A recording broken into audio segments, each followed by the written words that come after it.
Dress எல்லாம் மாறியாச்சு.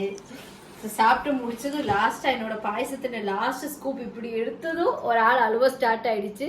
நான் ஃபாஸ்டா சாப்பிட்டு முடிச்சதுனால, ஃபாஸ்ட் இல்லை, நான் கொஞ்சம் ஸ்லோவாக தான் சாப்பிட்டேன். நல்லா சாப்பிட்டு லாஸ்ட் ஸ்பூன் மட்டும் டக்குன்னு எடுத்துட்டு வந்து இவனே சேஞ்ச் பண்ணி, இவனும் ஹாஃப் நேக்கட் பேபியாக இருக்கா, இப்போது காட்ட முடியாது.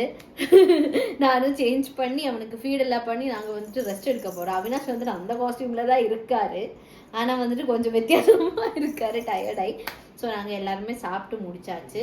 இப்போ வந்துட்டு நாங்கள் சர்வ் பண்ணி ஆட்கள் எல்லாம் சாப்பிட்ருக்காங்க. மம்மி அக்ஷிதா எல்லாமே சாப்பிட்டுட்டு இருக்காங்க. நாங்கள் வந்துட்டு ரெஸ்ட் எடுக்க போகிறோம். இதுக்கப்புறம் இவங்க கூட கொஞ்சம் நேரம் விளையாடி அவனை தூங்க வச்சுட்டு நாங்களும் தூங்க போகிறோம். அவினாஷோட கோலம் பாருங்க. அப்படியே தூங்கிட்டேன், நான் ட்ரெஸ் கூட மாட்டல. டான்ஸ் எல்லாம் ஆடி ரீல்ஸ் எல்லாம் எடிட் பண்ணி டயர்ட் ஆயிட்டா.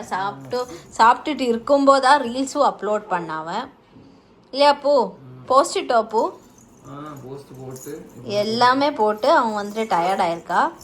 ஸோ இதுதான் அவனோட கோலம். நீங்க டான்ஸ் ஆடி டயர்ட் ஆயிட்டா. ஆமா, അതെ.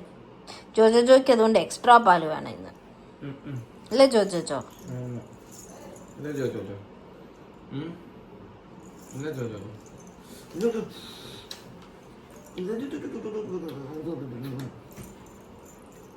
ஸோ ஓகே, நாளைக்கு ஒரு இன்ட்ரெஸ்டிங்கான வீடியோட வரோம். இந்தா